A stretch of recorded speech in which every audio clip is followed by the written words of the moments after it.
Hello, everybody. This is BL. Elena's here with us, and we also have Brett helping us in the background. This is going to be another one of those webinars that's chock full of information. So if you would please hold your questions until the end. Also, we've been having some sound issues. So if you don't have a microphone, if you could please type your question in, and then I can read it, and hopefully that'll cut down on some of the distortion that we've had the last couple of webinars. Okay, so without further ado, let me turn it over to Elena, and she'll start the meditation. Thank you, BL. Welcome, everybody. Nice to see you here. And as usual, we will start with a short alignment. So please withdraw your attention from the lower sense perceptions and achieve stillness in the three lower fields of the personality: physical, emotional, mental. Then raise the consciousness into the head. Carry the consciousness upward through the astral body and the mind to the soul.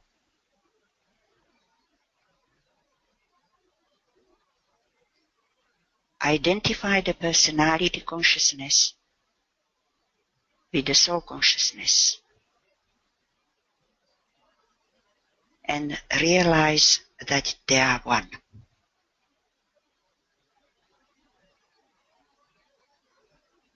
Assume the attitude of the observer upon the mental plane and throw soul energy down into the center at the base of the spine. Then raise the soul energy slowly via the centers in the spine and via the two centers in the head up into the soul body upon the higher mental levels.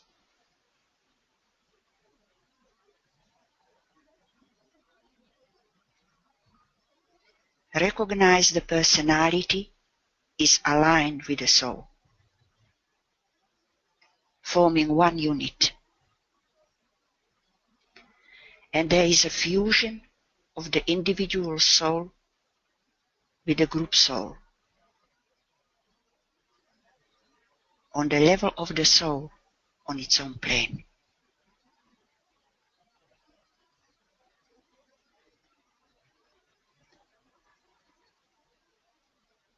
Then link the heart center in the spine with the heart center upon the mental plane, where we find the response to group vibration. And feel the group laugh, uniting all the members of the group into one unit.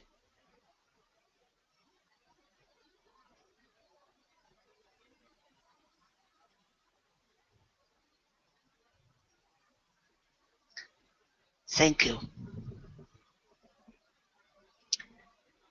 Now the focus of this webinar, as you know, is a glamour, with a particular attention to the three glamours which this disciple was prone to: that of self-pity, criticism, and suspicion.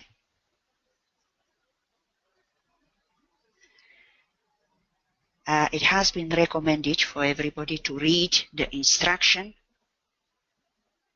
for July 1935, prior to this webinar, to ponder a little bit what the Master DK is talking to this disciple. Now, when we are considering glamour in the chart, generally speaking, we look at Mars and Neptune as the primary planets which transmit the 6th ray of glamour,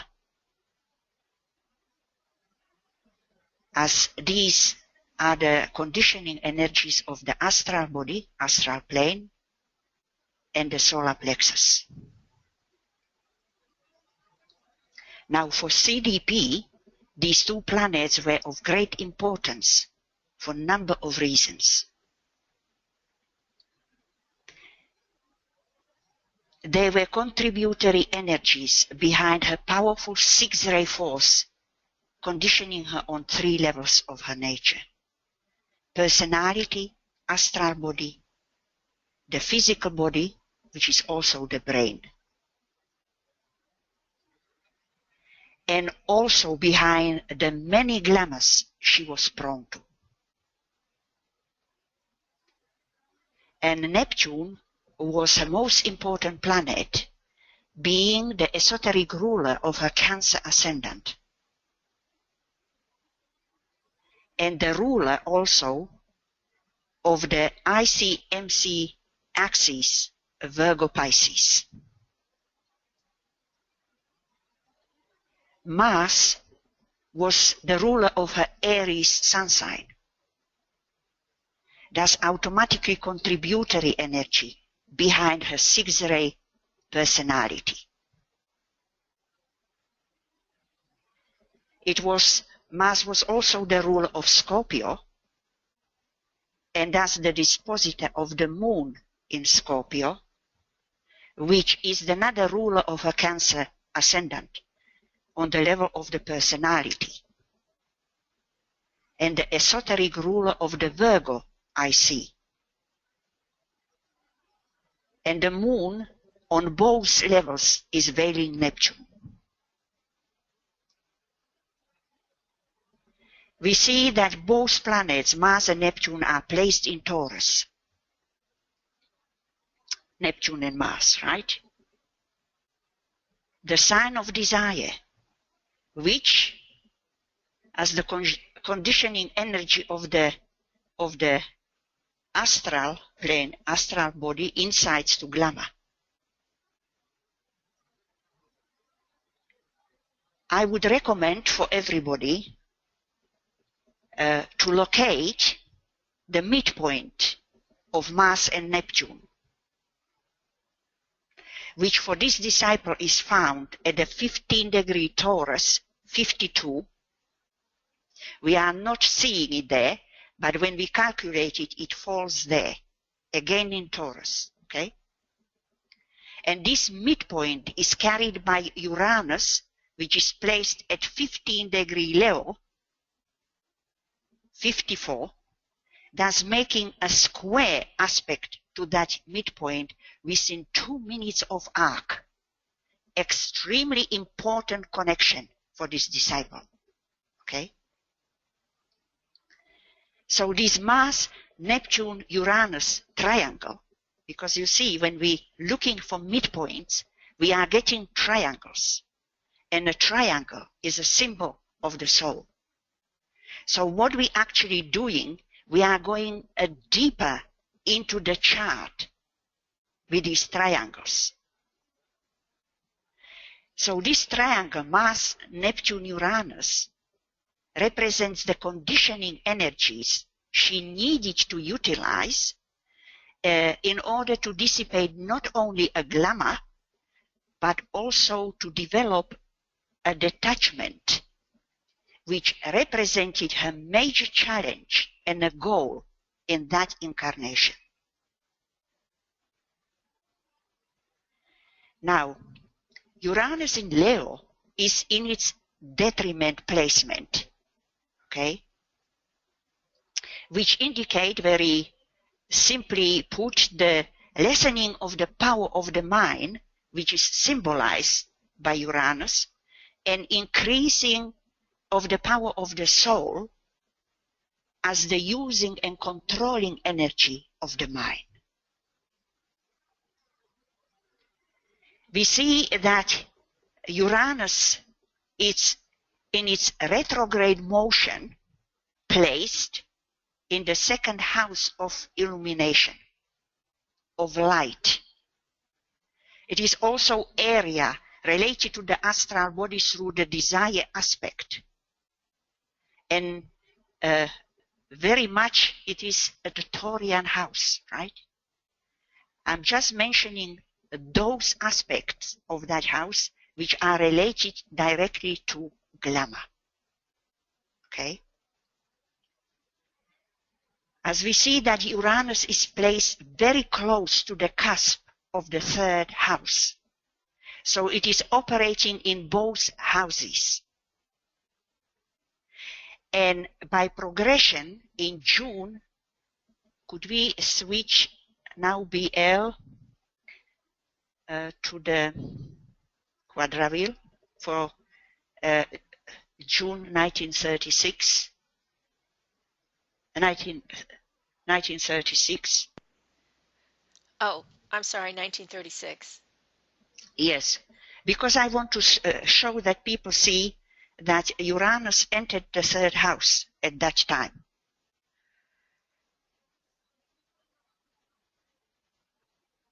See, it's okay. It's exact. It's still showing up in the second house. Well, That's only because the ascendant is there. Yeah. If you move it one day in front or two, you know, it would be there. It's actually there. It's 1650, 1650. Yes, it's staying in that degree for few days actually. Right.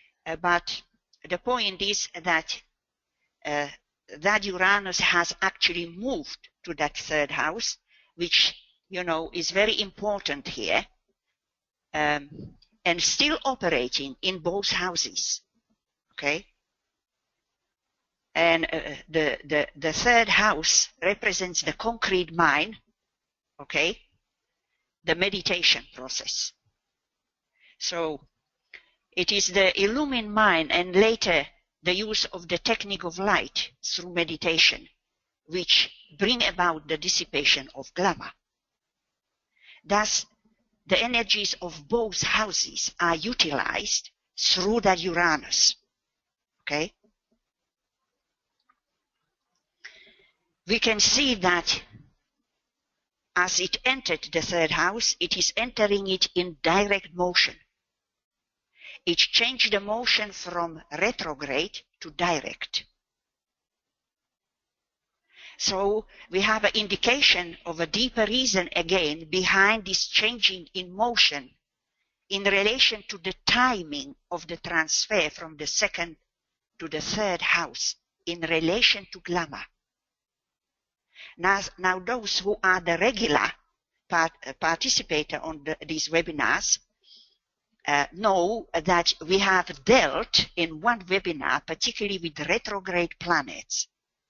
So for those who are really interested, I recommend to go to this webinar which is dealing with the retrograde planets, where we discussed retrograde Uranus in more details. Okay? When we're looking now at the progressions and transits in relation to this Mars-Neptune energy, we see that the solar arc Neptune at 29, Gemini 29, by solar arc, reached exact semi-sextile to the natal Mars in Taurus, which is also at 29 Taurus 29. Okay? And it happened on 20th of June, 1935. Do you want me to go back to 1935? Well, you know, if people take my word for it, but if they want to see it, you can bring the wheel to the 20th of June, 1935. Okay, let's do it just because It's a little more. bit, you know, time consuming all this, but, you know, I like that people see it. It's very important. There we go. Okay, good, thank you. The transiting Neptune through Virgo, you see at the IC there, activates also this Mars Neptune Uranus triangle and forming opposition to the transiting Saturn in Pisces on top of the chart, the planet of discipline and of concrete mind, Saturn, one of the planets of ruling the concrete mind. And this process, you know, is going until January 1937, which giving this disciple actually the opportunity to achieve some kind of work or control with that glamour. Because, you know, both planets, Neptune and Saturn, are very contributory to this.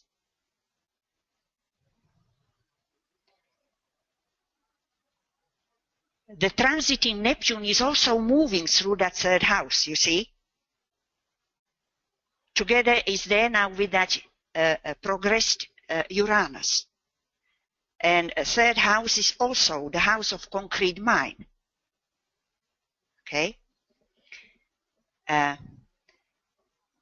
fourth house, which that Neptune would be moving, you know, through the back and forwards, through the transiting motion there, is the house of the personality, fourth house, right? It is related to the karmic family ties, emotional attachments, which for CDP were major causes of glamour. Through her, you know, closed emotional ties with those she loved. And on the, again, putting the wheel on the 4th of October 1935, we would see that the transiting Neptune is in 15 degrees of Virgo. You see, it has moved to the fourth house, and it's activating the triangle of Uranus, Mars, Neptune. It means Uranus 15 degree Leo and Mars Neptune midpoint at 15 Taurus. A very important activation by Neptune, which is in a very powerful esoteric placement in that Virgo, being the esoteric planet of Virgo. Okay? A veiled, also veiling, the moon is also the esoteric planet of Virgo, a veiling Neptune. Okay? So all these energies, you know, are related. We already mentioned that moon in relation to that IC. Okay?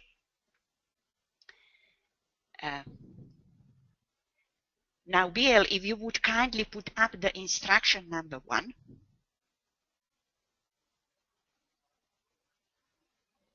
Okay. Now, to refresh our memories here, what DK is telling her about the glamour. Glamour is the powerful energy of all who tread the path of discipleship. The whole world is subject to glamour, as well you know.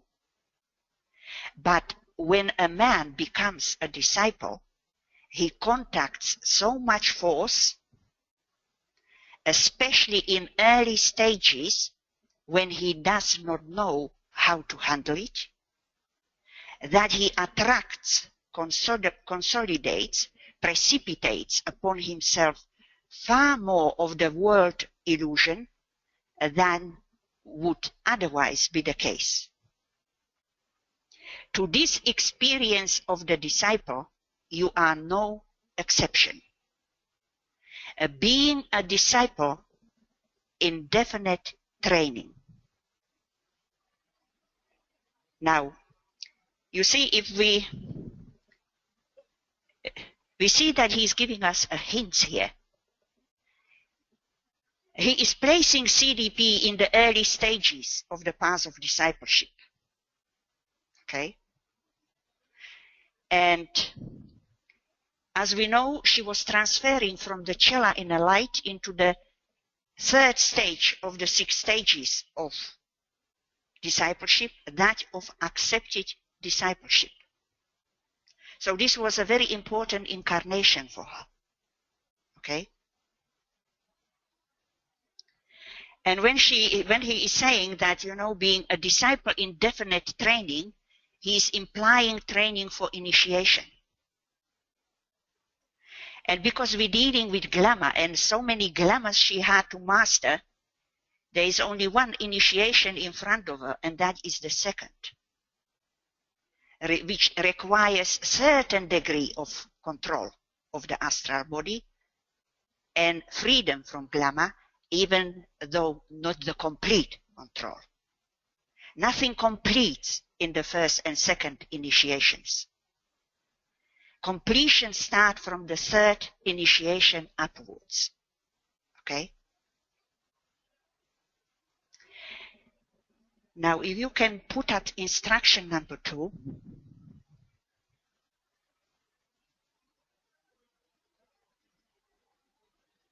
Thank you. I'm extracting certain passages which are relevant to understand prior to when we look actually at the glamours themselves. And here he says, perhaps the best way to help you, my brother, and any of your co-disciples who may be interested in the teaching which I give you personally, is to cite to you the conditions in daily life which lead to a state of glamour. Then you can make your own application and see where those conditions are to be found in daily life. When found, then glamour is an inevitable result. When recognized, however, they can be handled and the glamour will then disappear. As I have highlighted there, as you can see, those important points here. Okay? What causes the glamour to appear and how to recognize it. We cannot dissipate glamour before we recognize it. What kind of glamour we need to dissipate and what actually causes it. And for CDP, some of the causes of glamour were fear, worry, strong emotional thinking, prolonged attentiveness to the circumstances of her physical plane life, inferiority complex, physical disability, and then the last 3 to which DK is focusing here, self-pity, criticism, and suspicion. Those we will look in more detail. We see that he is emphasizes the conditions of daily life. You know, daily life is the day-to-day routine. You know, we go to work, we do our duties, for example, okay? Each of us have many different duties of every day with particular people, okay? So, astrologically, this daily life of everyday routine duty is related particularly to the 6th house. Okay? It is the area also of adjustments and corrections, area of humility, devotions, and other things. But again, I am bringing only certain activities in that area in relation to the topic of glamour. The 6th house is Virgo house, right? Which brings in the planet Chiron as the adjusting, healing energy in relation to Virgo. Okay? Now, would you like to put up the natal chart, please, Bill? There you Thank you. So, in the chart of CDP, we find that the 6th house is ruled by Scorpio and also by Sagittarius, which is intercepted in the 6th house. And again, you know, we have discussed in one of the webinars in more detail interceptions of signs. So those who are interested, I am sure you can listen to the recordings of that particular webinar. And we see that Jupiter is placed in very strong exoteric or personality placement in that Sagittarius, in the 6th house. Okay?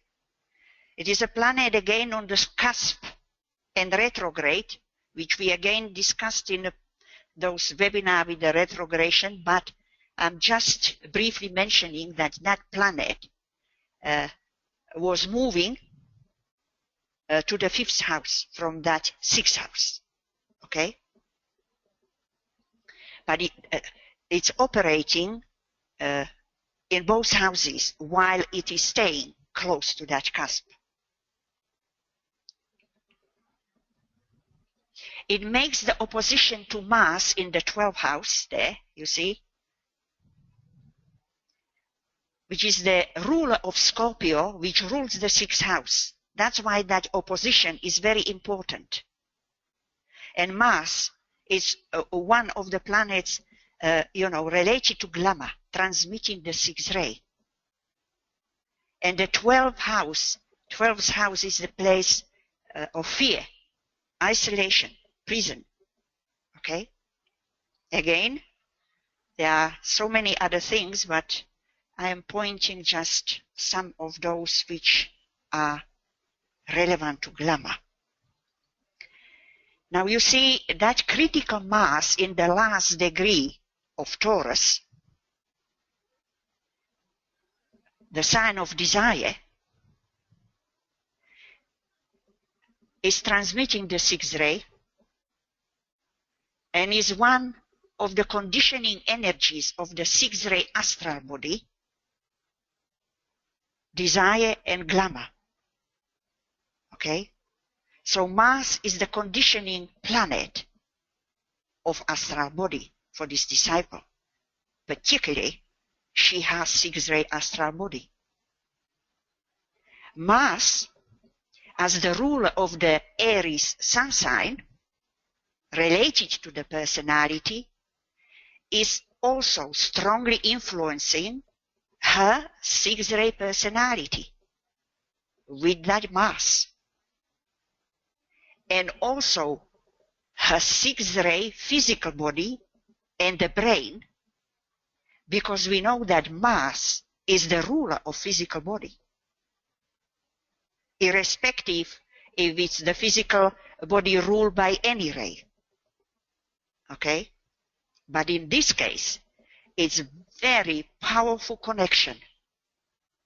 Okay? With the 6th ray Mars and her 6th ray physical body.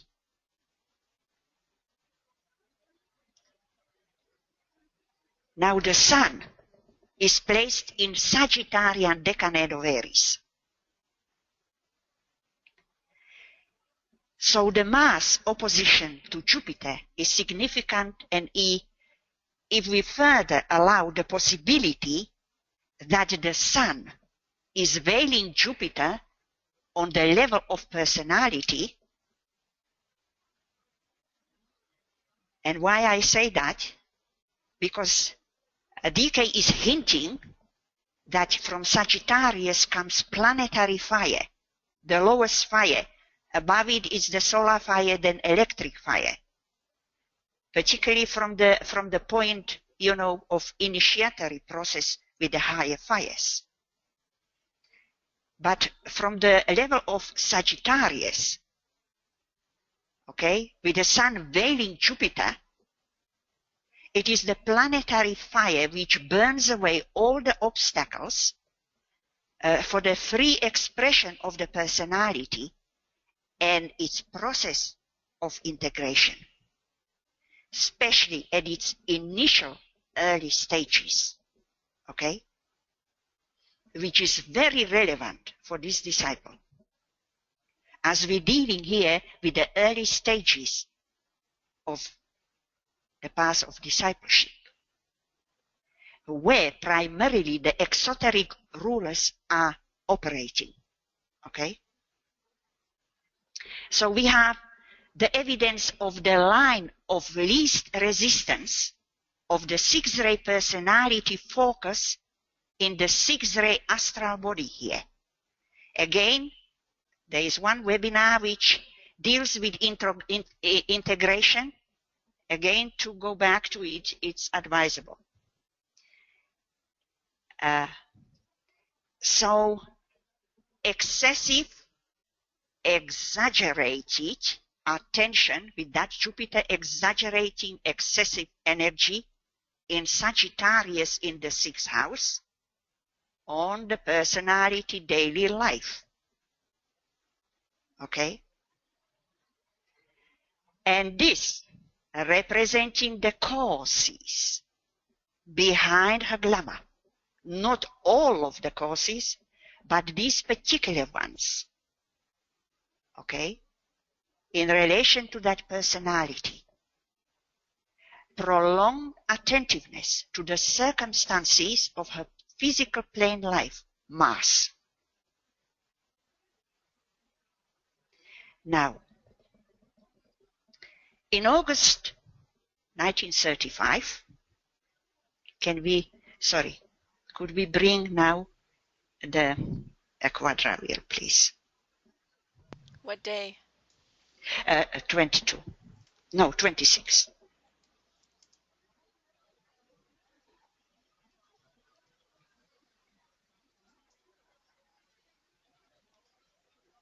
Are we okay?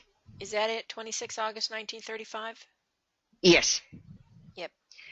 We see there that the transiting Mars and Jupiter, you see them in conjunction in a 5th house of creativity, self-expression. At 16 Scorpio, okay, by transit, they are activating again the Mars-Neptune-Uranus triangle. Because even it is not exact, the degree, but now the more progressed Uranus is also involved in that triangle. And when we consider in transiting planets, the exactness of the degree, can be allowed to fuel up and down. So it is a pretty good combination, as we have just considered the Mars opposition to Jupiter. And now we see it by transit, okay? And relating to that very important triangle, Mars, Neptune, Uranus.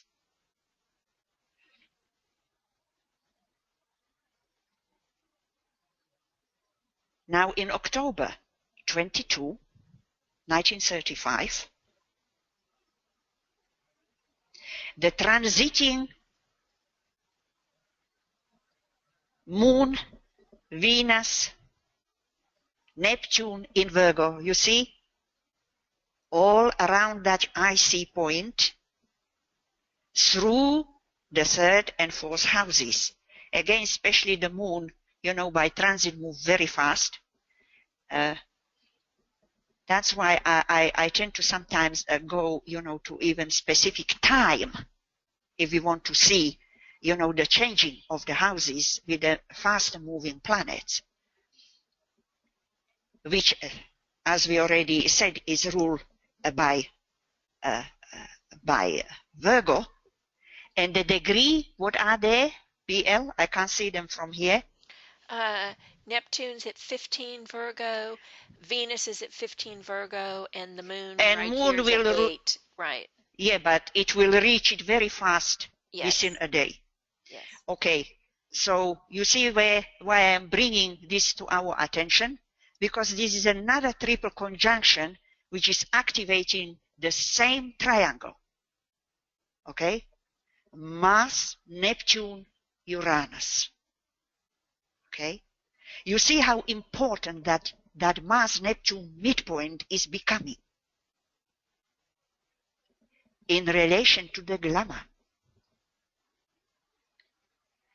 And the fourth house, for her, the conditions of a family daily life was a major preoccupation. She had no career. Her career was her family. That's why on the MC point, we have a Cancer decade of Pisces operating, where the moon is the ruler of that Cancer. Okay? And so even Mercury of the IC is found at the 10th house, where we find the career, professions. Mercury in Aries, right? Ruler of Virgo. This was a major issue for this disciple. Okay? As DK somewhere is mentioning to her, telling her, if she could only spend as much time to the service, to the ashram, to the hierarchy, to the humanity as she is giving to her family, because she has no other thing to occupy her.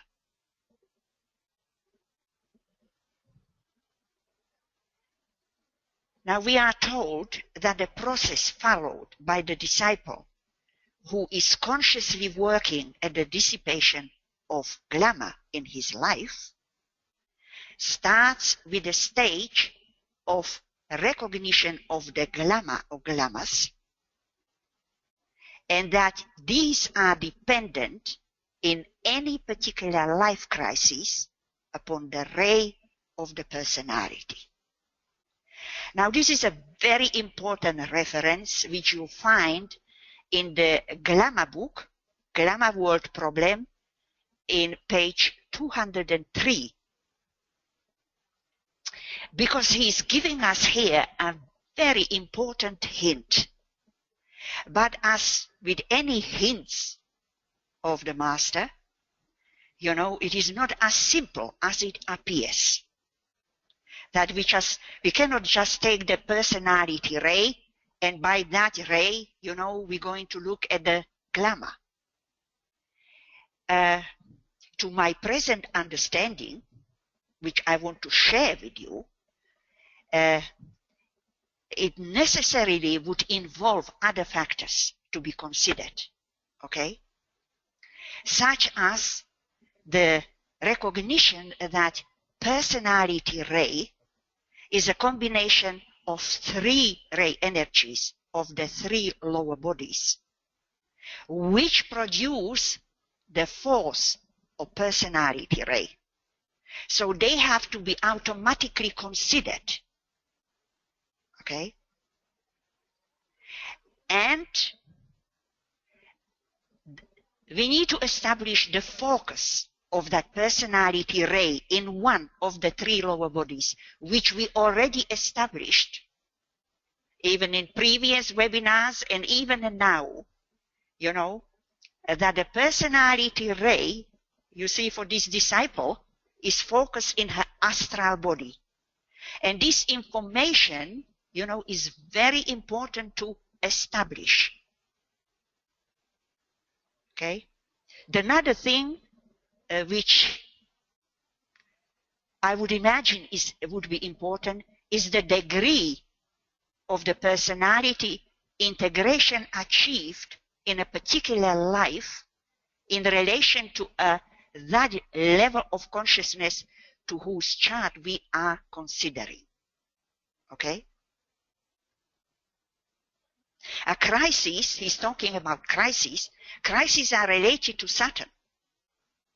Okay? And here, CDP was under experiencing process of her second Saturn return. Okay?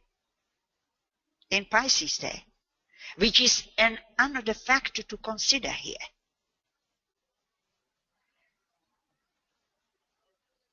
And Saturn, wherever crises are mentioned, is the planet to consider. Okay?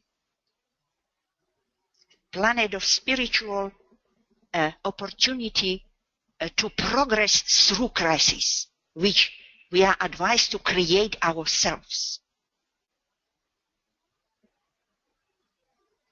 So, the recognition of those conditions found in the daily life of a disciple, which lead to glamour, must be followed by the conscious recognition of the glamour in order for the disciple to start consciously to work at its dissipation. This is not an easy task for any of us, believe me. Okay? And it's a long process. So the emergence of the personality ray in its power and clarity gradually emerges, as he says, by treading the path of accepted discipleship. And CDP has taken the final test of fitness for accepted discipleship in that incarnation. As I said, we have already discussed the integration of her personality with all the related astrology in one of the webinars, where DK is telling her that she has integrated the astral with the mental body. And from that moment, the mind started to take control over from the astral body, which was up to that moment the predominating and major controlling energy of her life. Okay? So once the mind started to take control, it was becoming also the transmitter of illumination energy, which is needed, especially at its initial stages, to be controlled by the mind and then to be illumined by the soul light. Okay? So even though her fifth ray mind, she has a fifth ray mental body, was modifying the control of the sixth ray astral body, the sixth ray unreasoning devotional personality still found the line of least resistance in the astral body. And that was leading to even more emotionalism and glamour for this disciple. Just imagine to be conditioned by sixth ray on 3 levels: personality, astral, and physical. And when we take into the consideration that she was trying to deal with this sixth ray powerful force with the past 3 successive incarnations, and she is not going to succeed in this one, her next life would be the 5th one. So you see how we need to look at each individual situation very specifically for each of us, because we are, doing, progressing at different cycles, different speeds, and dealing with different issues. Okay? There is no technique which applies exactly for everybody. Okay? It has to be adjusted to the issue of that disciple. And all techniques are related to the sixth house of adjustments in training of discipleship, on discipleship. So you see, she was moving through sea of glamour, not one glamour. Okay? As he said to her, you don't have one particular glamour, but was living in the sea of glamour. So beside the tree which we look at, there are some others, which he would mention in the next future instructions we will look at. Okay?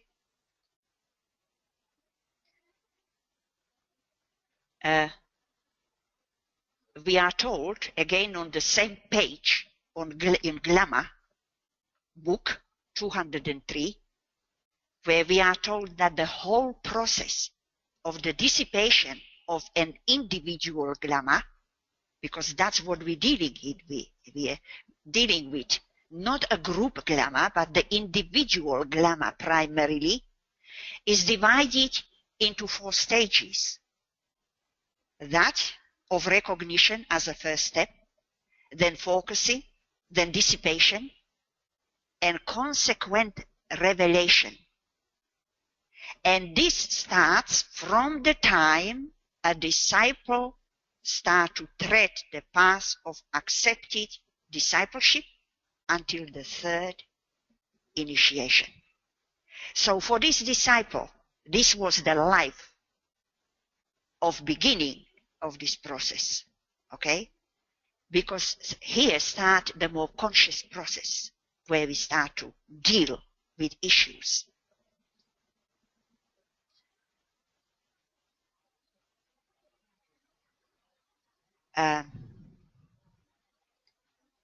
This stage 3 of accepted discipleship, where she entered upon, is found at the middle point between the 1st and 2nd initiation, where, she also started the process of conscious preparation and training under the Master DK here for the 2nd initiation. From this point, we are really approaching the 2nd initiation in a more conscious way, through a number of processes: integration, fusion, adjustment, formulas. This is the point. That's why he used, in the instruction where we read that, he said that she is a disciple in definite training. Okay? The word definite, is very definite, saying this is a conscious training.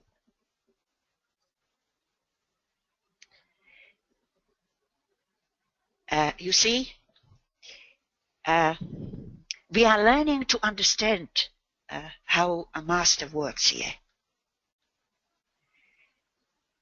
When we ask ourselves why he brought the topic of glamour until now, in this particular year, okay, for this disciple, and the reason is, to my understanding, that she needed to first integrate her personality to a better condition than the one she entered into that incarnation, which was very poorly integrated. After that, she needed to pass the final test for the accepted discipleship. We need accepted disciple now, okay? Technically considered here. And then she was ready to build her garden upon her higher mental planes. After that, she was ready to build her ivory tower. You see this process, okay? Which I would advise you to follow as we go through the instructions. Because this, we are learning from it how he is adapting the process to the condition of the disciple. Okay? Because he wants the disciple to be ready to utilize those energies which are demanded for that particular process. Now, would you bring the instruction 3, please?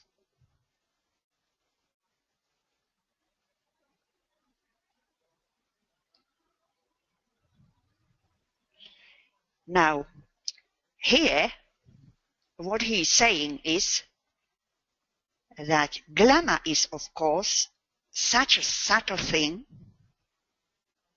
that it ever masquerades as truth. Don't we know that from our own personal experiences, right?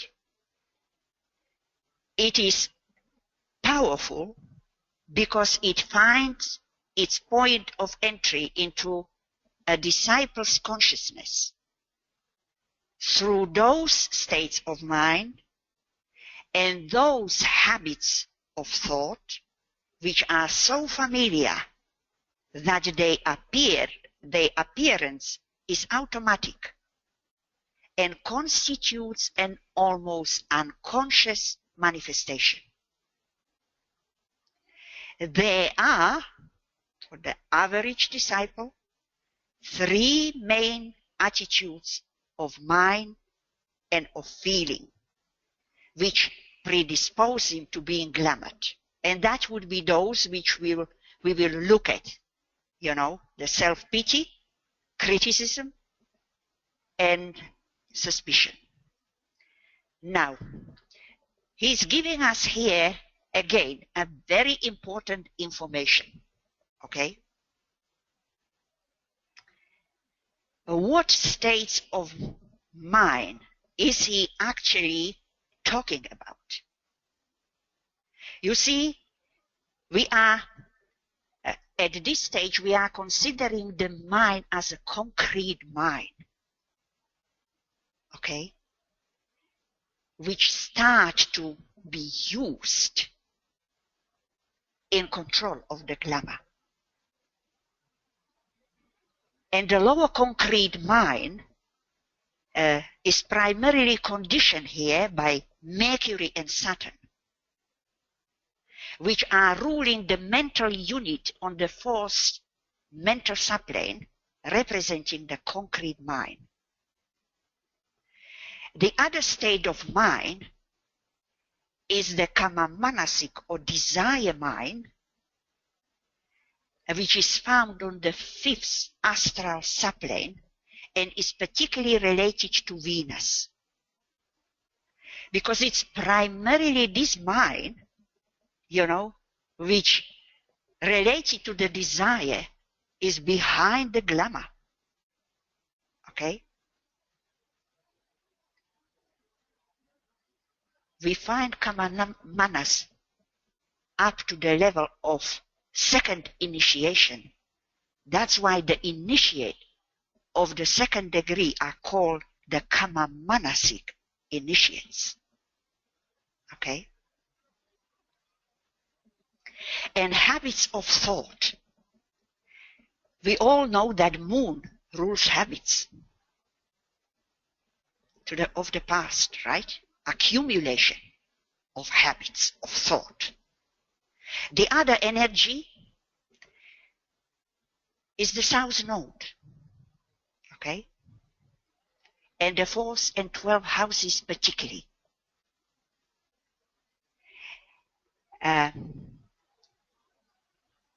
If you could bring now the natal chart, please, BL. We see that her moon, the planet of habits, okay, is semi-square the south node. Okay? You see where is the south node there. South node is placed in Taurus decanate of Virgo,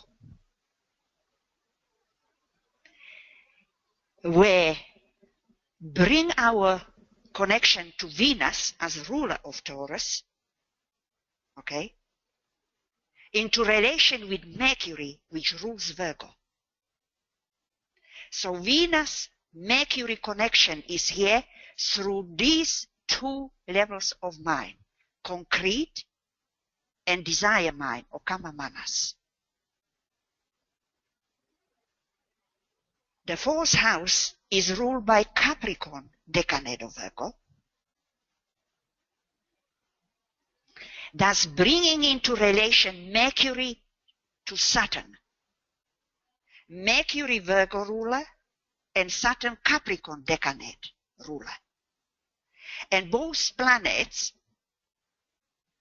are rulers of the concrete mind at this level, okay? Because they can rule up to higher levels of the mind. Now he is using the word familiar, which are so familiar. Why is he picking up the word familiar here? For a very good reason. Because he is leading us back to the Cancer energy, to the moon, and to the 4th house. Family. Okay?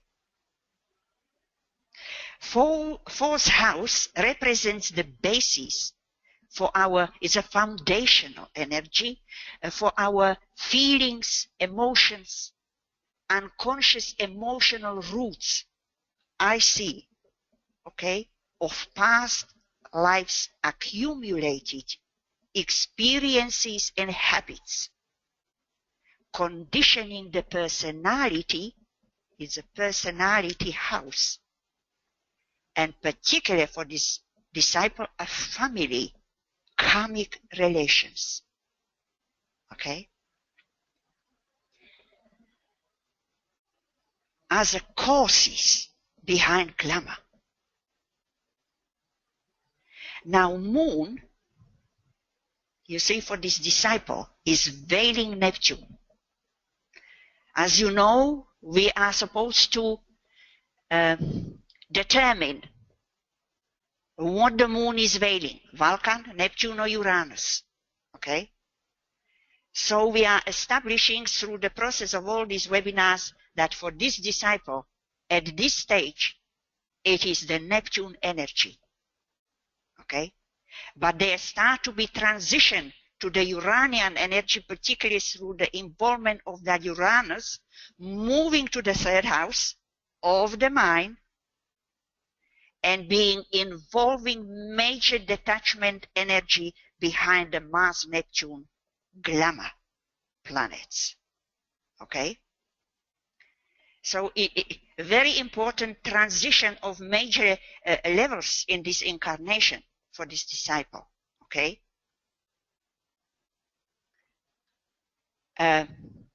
So that moon is also ruler of her ascendant, as we already mentioned that. And Neptune, veiling Neptune in Pisces decanate of Scorpio, that moon, right? which brings the Neptune on top of the veiling in there. Neptune rule Pisces. And we have a linking through this Piscean energy to the Saturn in Pisces placement. Okay?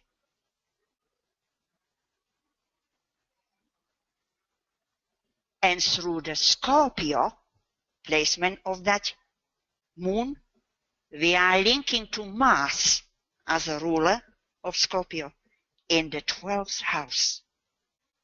Okay? Now, another point which he emphasizes is the almost unconscious manifestation of these, appearances of these energies. Okay? Now, unconscious or subconscious energies, are particularly related to the 4th and 12th houses. Okay? And even Scorpio energies is involved. It's go to the depths. And Mercury, Venus rule the 12th house, you see. The 12th house is ruled by Taurus, which is ruled by Venus, and Venus is placed in 12th house.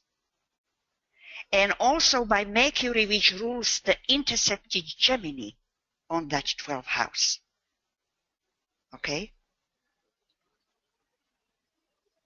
And so the 12th house of subconscious attitudes, left from past lives, unconscious mind.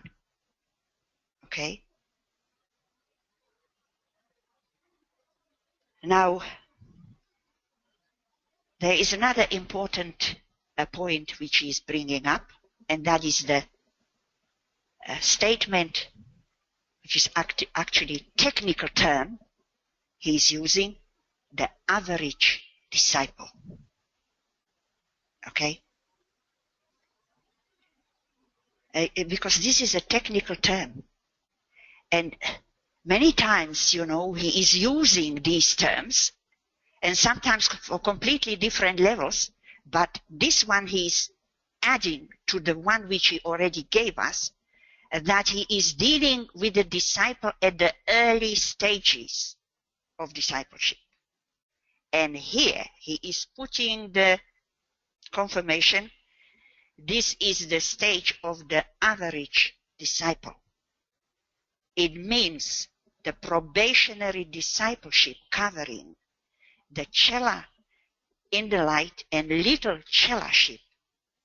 We can now, use this term there, average disciple, where he is placing this disciple also.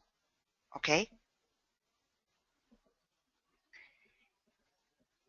And those three attitudes of mind and feeling, you see he is adding the concrete and feeling emotional energy of the astral body. Concrete mind, desire mind. Okay?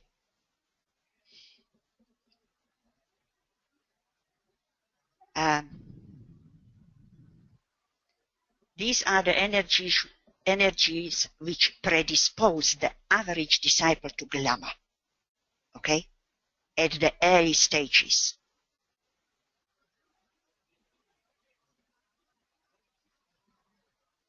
I am emphasizing a little bit the astral body here, which is distinguished by sensitivity, feeling, emotional activity, and a very magnetic force of desire, which for those who are sensitive, those of us who are sensitive, is very difficult, to resist. Very difficult. Now we actually come to the first of these glamours of self-pity. So could you put up the number 4 instructions, please? I am using this only for BL when I'm saying instruction 1, 2, 3, 4, that she knows which one we're going to look at, okay?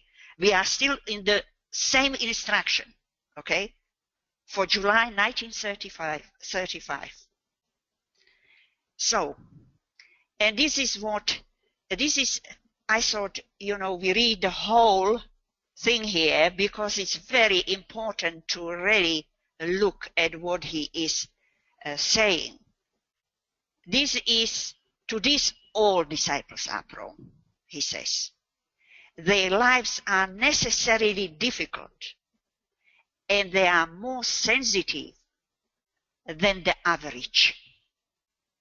They are also being constantly tried and tested in this particular direction. Self-pity is a powerful and deluding force. It exaggerates every condition and isolates a person in the center of his own life and the dramatic situations evoked in his own thoughts. It permits two kinds of glamour to enter in.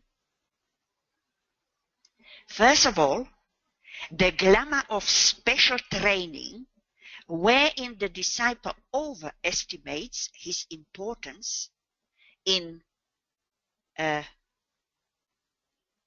relation to the testing applied and his reaction to it.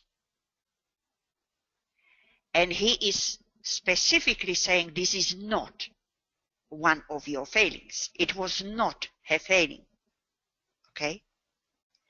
He says your sane humility is a great asset, provided you not give way to self-depreciation, which was a major issue. Okay?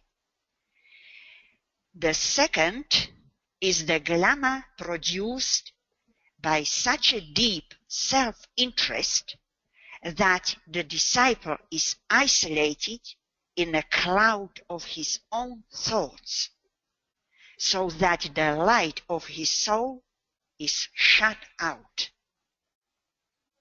He sees things in wrong proportion, and the glamour of his isolation in his trouble, and sometimes a fixed idea of persecution descends upon him.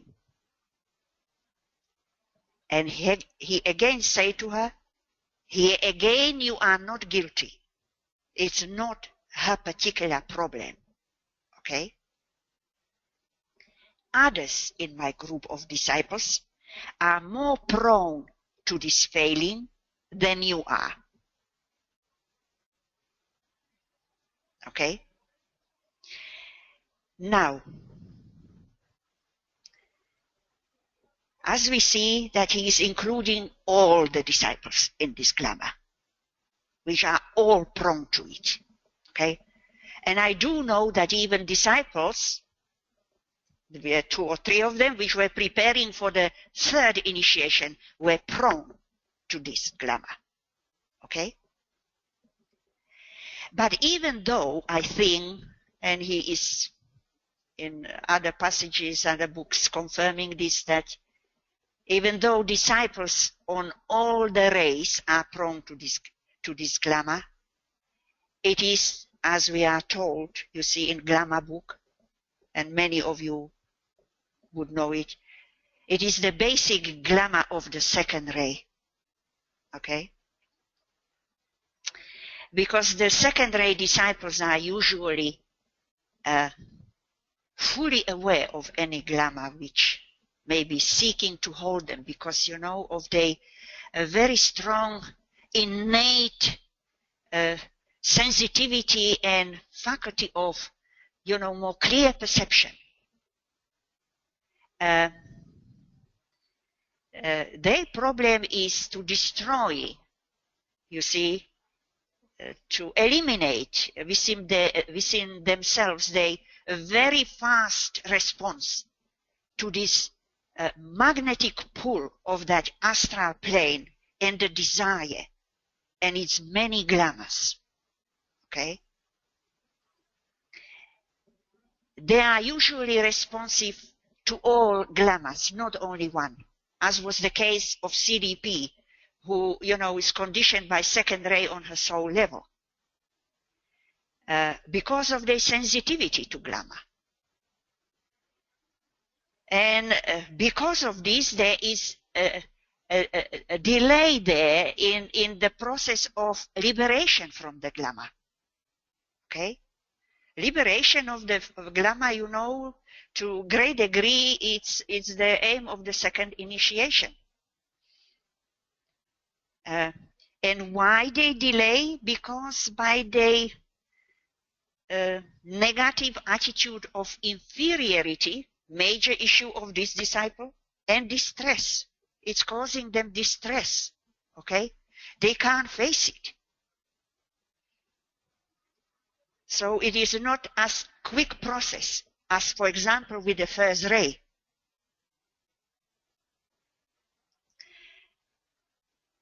And CDP was suffering from inferiority complex and of self-depreciation. They are very much related to each other.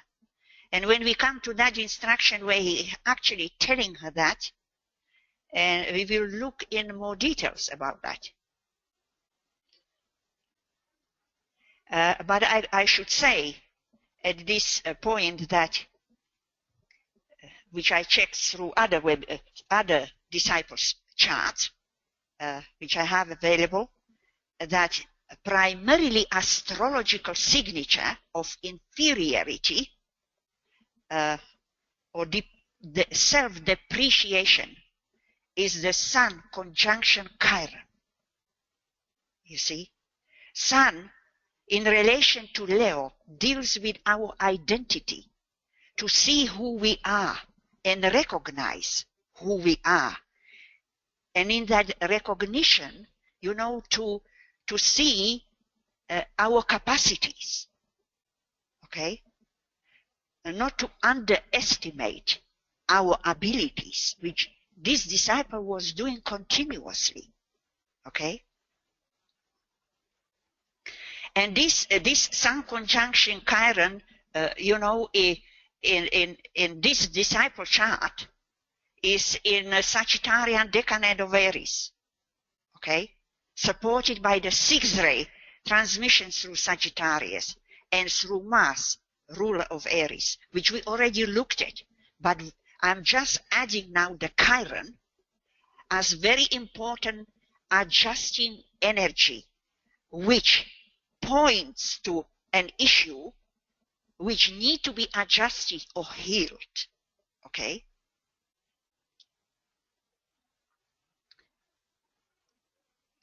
There were other disciples, in his group who suffered from these particular issues, inferiority, self-depreciations, on different levels, lower, higher.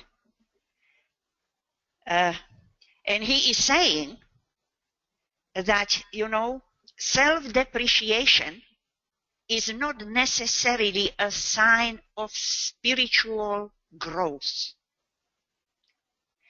and that it is often the first result of a soul contact.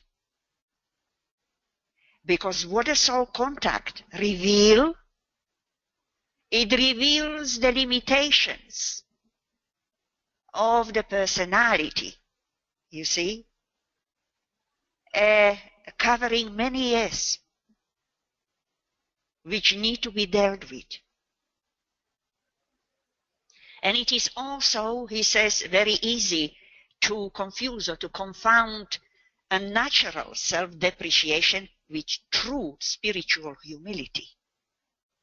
Okay?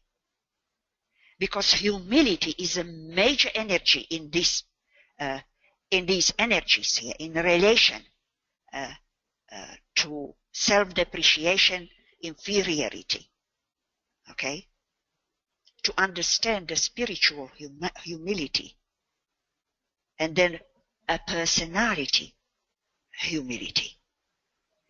There are different levels. Self-pity indicates a lack of right sense of proportion to oneself in relation to a larger picture, which is completely veiled from the vision of the disciple at that moment. Okay? It's completely separated in his or her own problems of being isolated in that,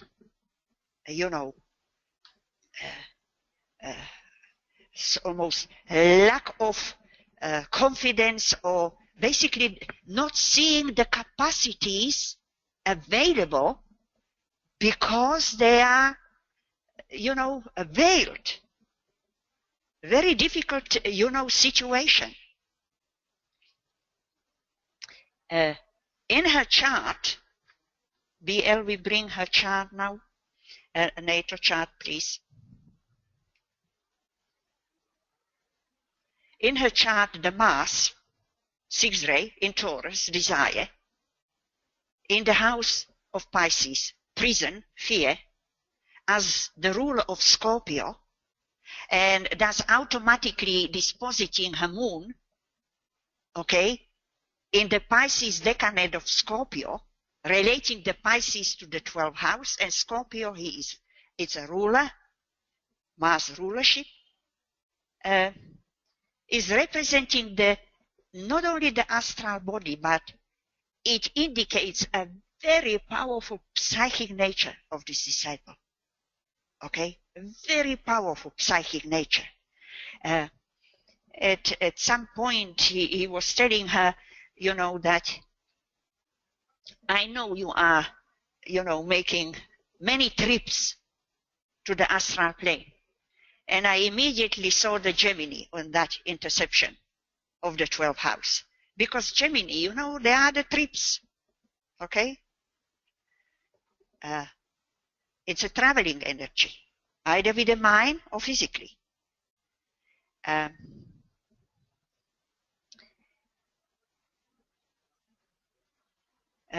he's saying, that he's urging you. I'm urging you to eliminate self-pity.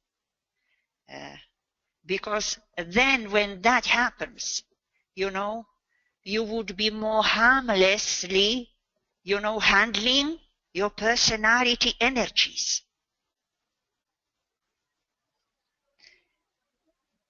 He says that self-pity is powerful and deluding force, as we read there, right? Now, when we considering deluding force, okay, we come to Scorpio. Scorpio represents the light of liberation from deception, delusion. Okay? And deception reflects the keynote of the Scorpio personality, which says, and the word said, let Maya flourish and let deception rule. In this case, the deception represents the self-pity as the glamour of this astral plane, astral body. Achievement, freedom of glamour, illumination, light. We need a light. We need a freedom, a liberation. You see, we're coming back to that Uranus, a planet of liberating force, freedom. Okay?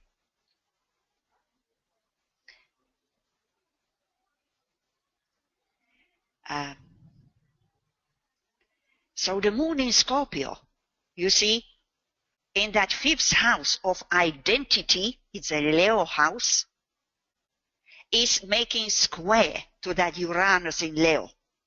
You see the connection? And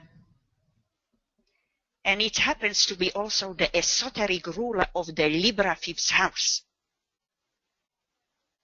Okay?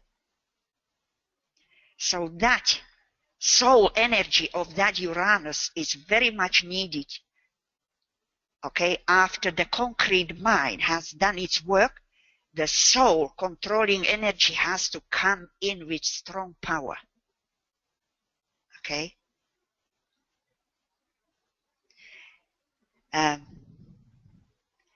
We see here that, we have the second house of illumination of that Uranus again, related, the light is needed to reveal a true proportion of the identity and the capacities here. Okay? And CDP was astrally polarized. And she was interpreting her life in terms of feelings, reacting to desire, had moments of doubt, distress. And all these are due to the delusion, to the glamour of the astral plane, which distorts, reverses, and deceives. This is the force of the astral plane. That's why if we follow the instruction, we see where DK many times trying to lift her up from this gloom and self-depreciation with words of encouragement and praise, just to give her more confidence and more into believe herself that she really can do that what he is asking her to do. Because he said, I would not ask you if I didn't know you can do it. But she finds it very difficult to believe him. You see? That's how the power of the glamour can be. It exaggerates every condition, as we read. Okay? Self-pity, glamour. And we already look at that Jupiter in that sixth house, the major planet of exaggeration and excess, okay, in opposition to the Mars-Venus conjunction in that 12th house. Okay?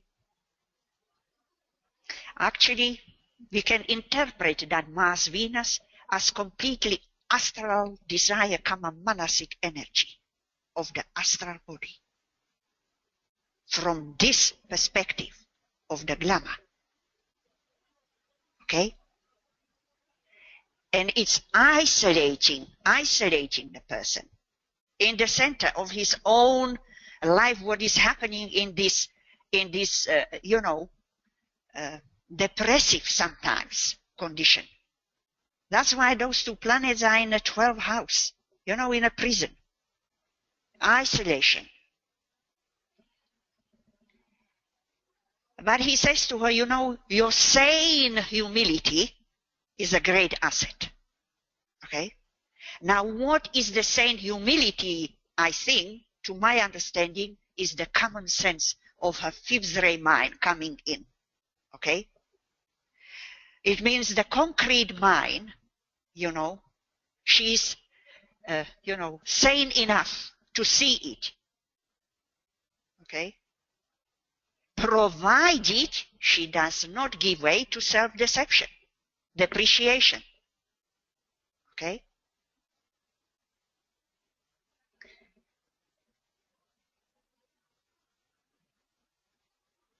To the other disciples, you see, who had the problem of self-depreciation, he was telling them completely different attitude how to deal with that. He was treating each disciple according to his issues. That disciple was working in that particular incarnation. Okay?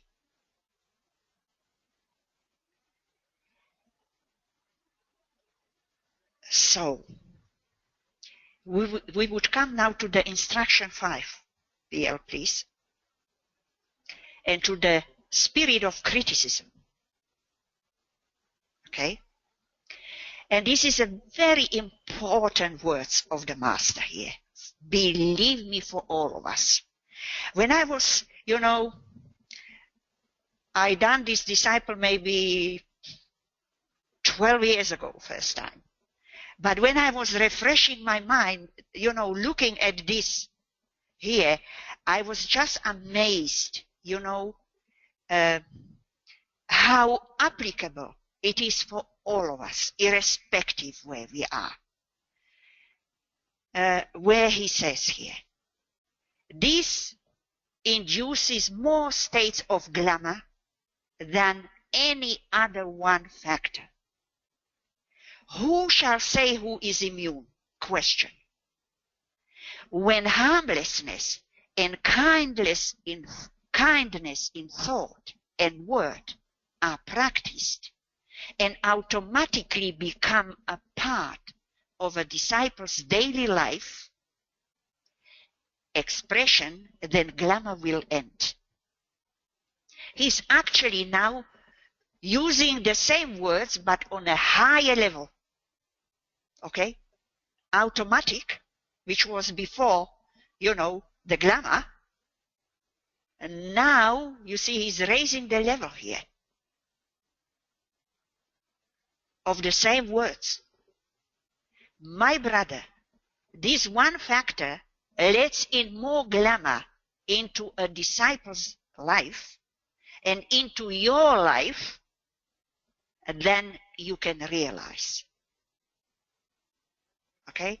So he's making a point here that this was a major issue for her, criticism. Okay?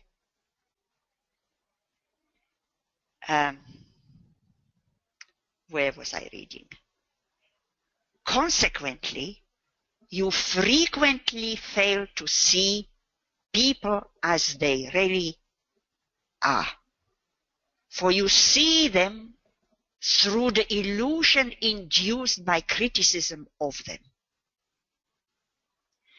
That which is voiced in words becomes a thought form, attached to its invoking agent, okay, who is criticizing, and then the person is never seen except through the veil of this glamour, because that thought form is just fixed there, okay? Consequently, again, the weaknesses which are looked for are found on, and the real self is hidden from your eyes.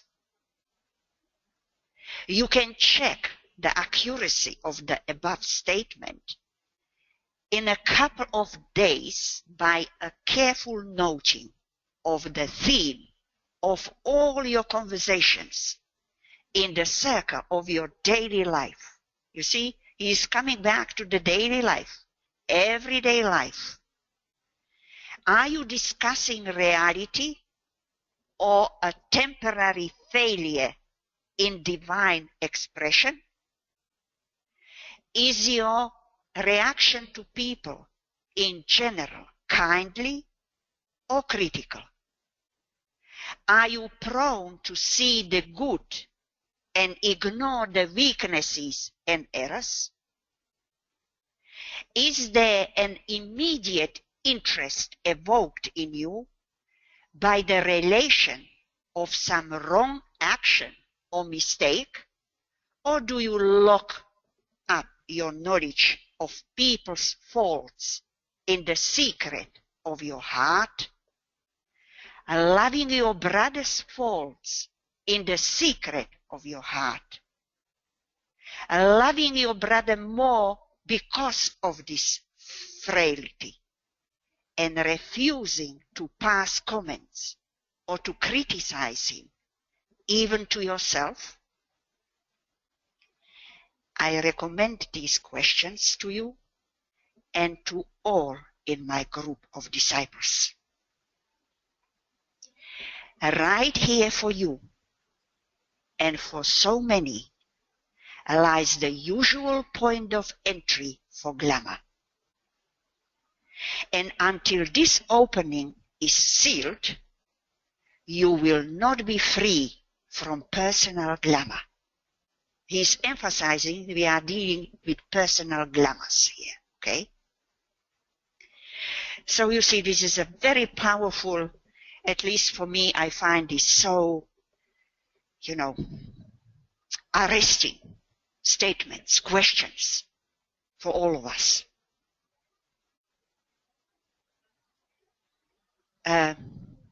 So he's telling CDP that, this is for her one of the,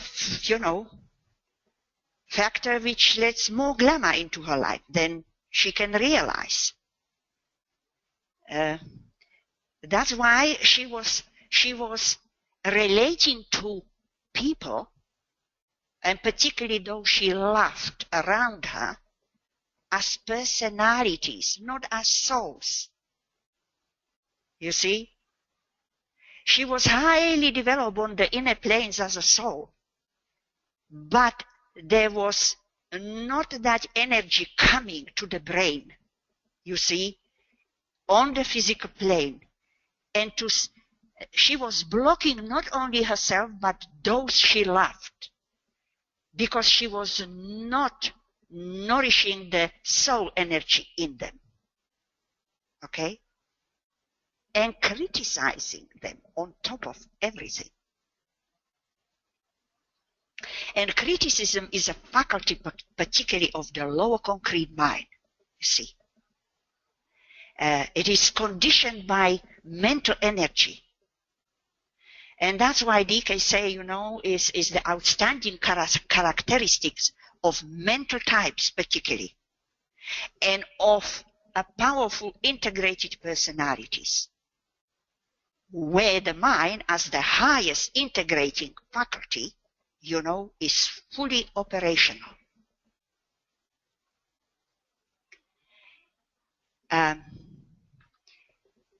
Again, I'm sharing some of my understandings here now. There are two rays which are specially related to criticism. And these are the ray 3 and ray 5. Because the ray 5 embodies the principle of knowledge, facts, analysis, and has a close relation to the third ray of active intelligence. Okay? So we are talking mental energies here. Okay? Now these two rays, could you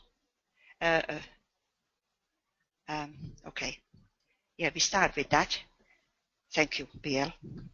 You're reading my telepathic thought here. These two rays brings into relation two planets, particularly. Ray 5 planet Venus and ray 3 planet Saturn. And in the chart of CDP, we have a square between these two planets, right? A very close square from Pisces to Gemini. Okay?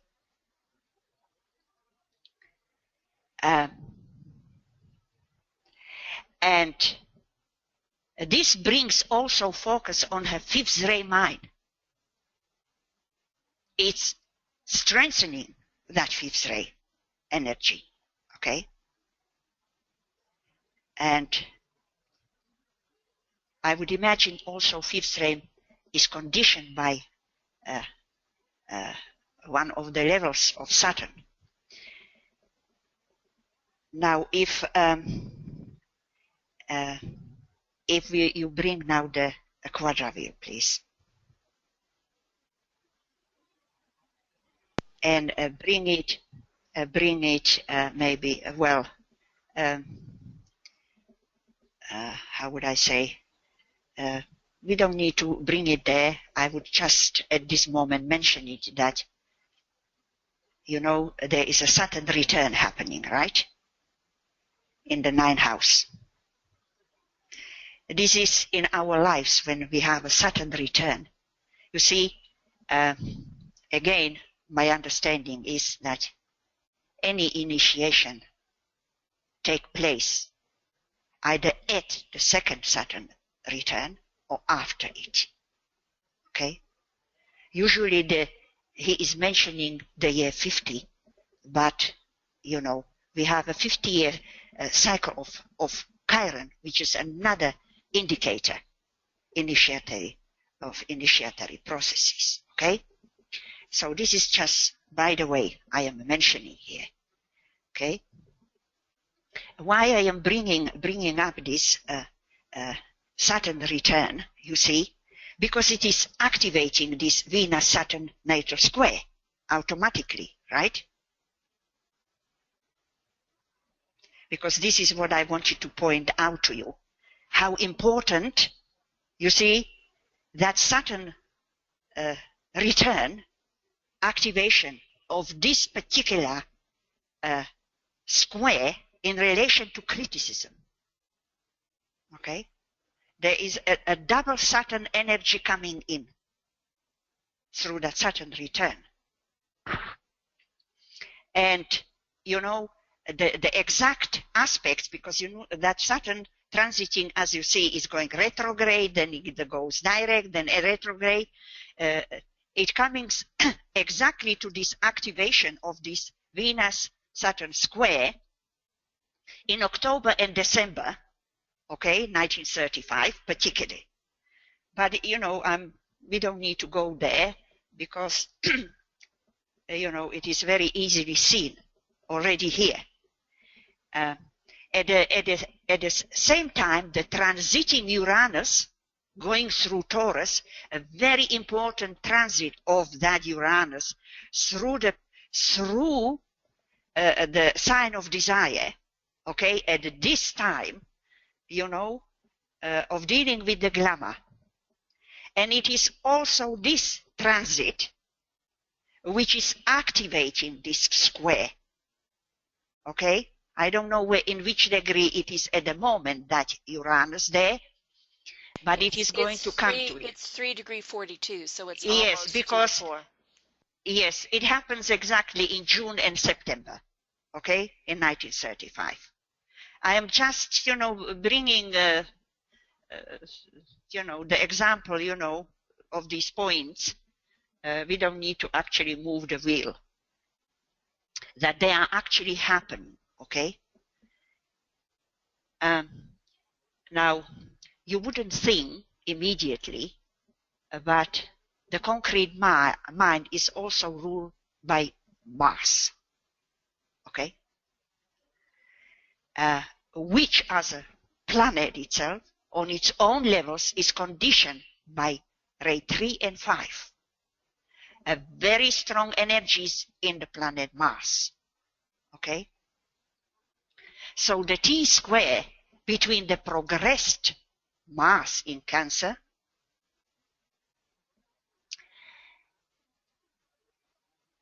and Moon, not square, but opposition to the progressed Moon in Capricorn, okay? And both of them are square to the natal Mercury in Aries. We have a T-square between the two progressed planets,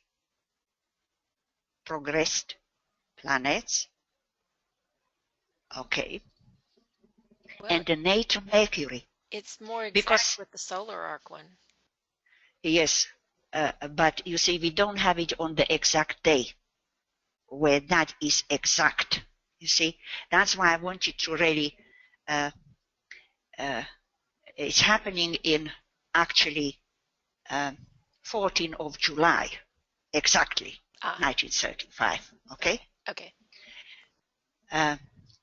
So, and these are the energies here in this combination, you see, Moon, veiling Neptune, Mercury, and Mars, Neptune, with the 5-3 rays coming also from Mercury, which is also conditioned on its own level with the ray 3 and 5, okay, would make the practice of harmlessness he is actually asking her to practice harmlessness in thought, very difficult, okay? And on top of it, you see there is involvement of a lifelong semi-square aspect between Mercury and Pluto, natally. Mercury, semi-square Pluto in Taurus, you see it there, okay? And it's in operation, okay, all her life up to now, okay? And I think I noted somewhere, I will tell you a little bit later, that where actually all her life this semi-square was in operation, okay? I just located the exact point when it came together. But you see, Mars Pluto is a combination of energies which is has innate potential to criticism, okay? So to practice harmlessness under this operation of operational energies, you see, which are meeting together, is not an easy task.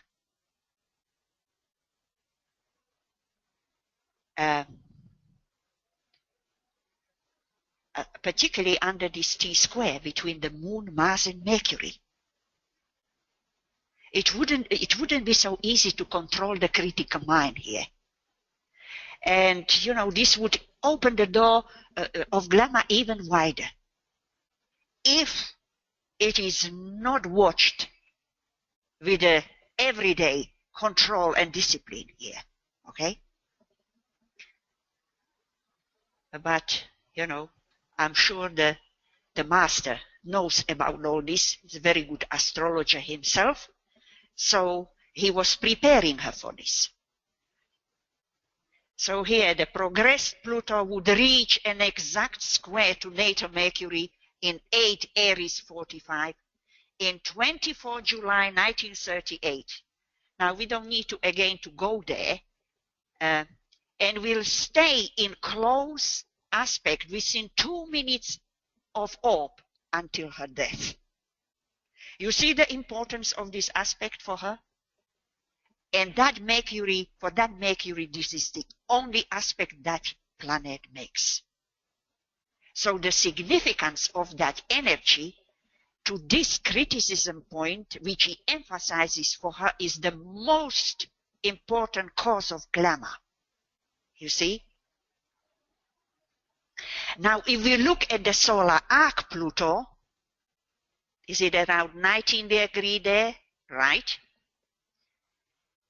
Is also activating the natal Venus-Saturn square at 4 Gemini Pisces. Okay, by semi-square, right?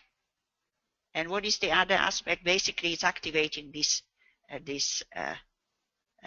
natal Venus-Saturn critical combination of energies. And again, Pluto, okay? Pluto can be very, very healing energy, destroying barriers, okay?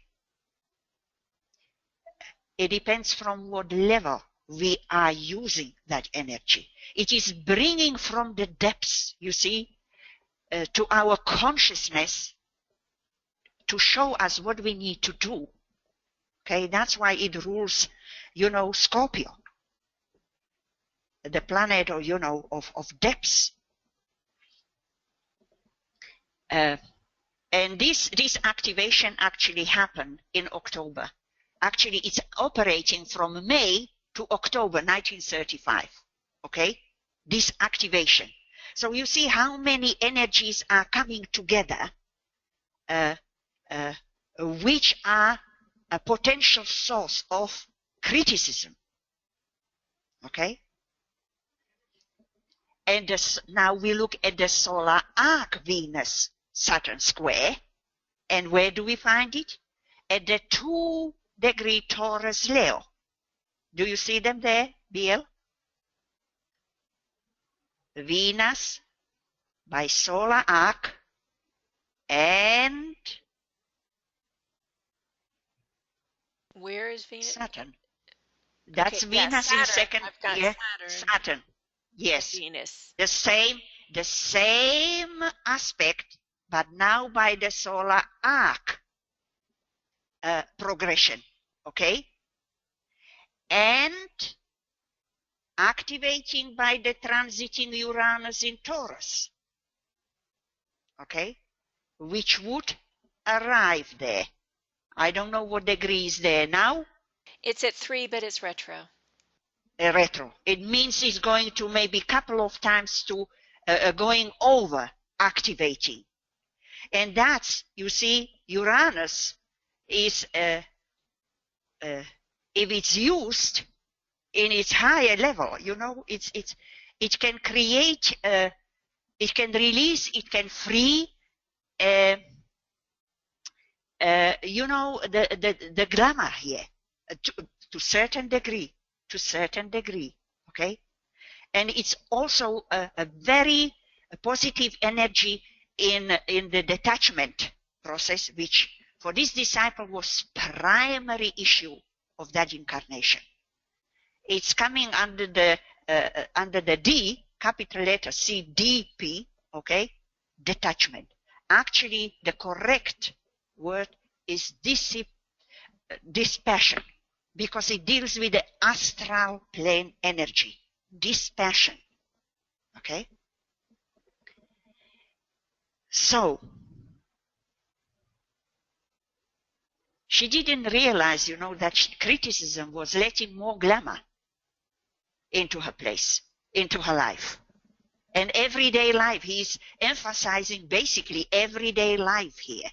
Okay?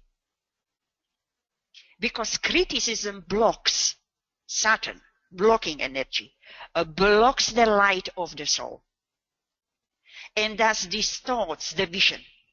Okay? There is a veil, not clarity, true clarity of what is actually there, and the true perception of the people as they are. Okay? She has like a, you know, dark glasses which no light is going through them.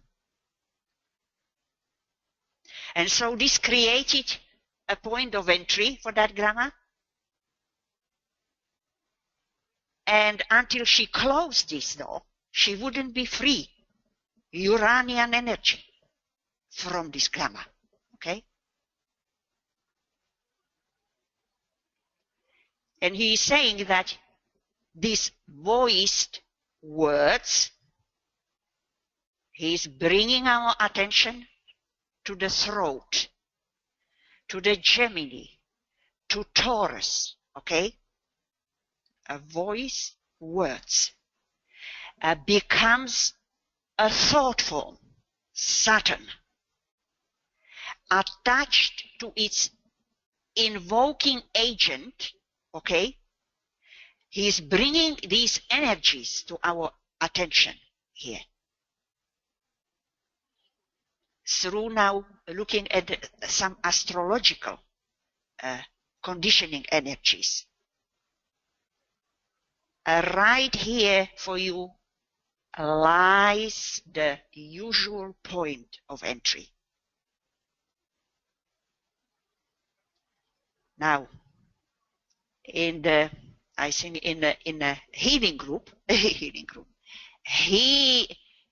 esoteric healing book, in relation to problems, health problem, he is saying that health problems are based on criticism and upon the unkind judgment of others, and work through the throat center to the solar plexus center.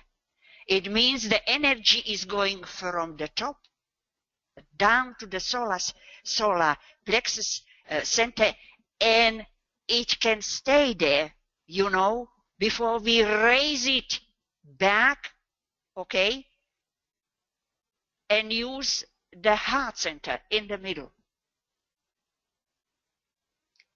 towards the soul. So you see how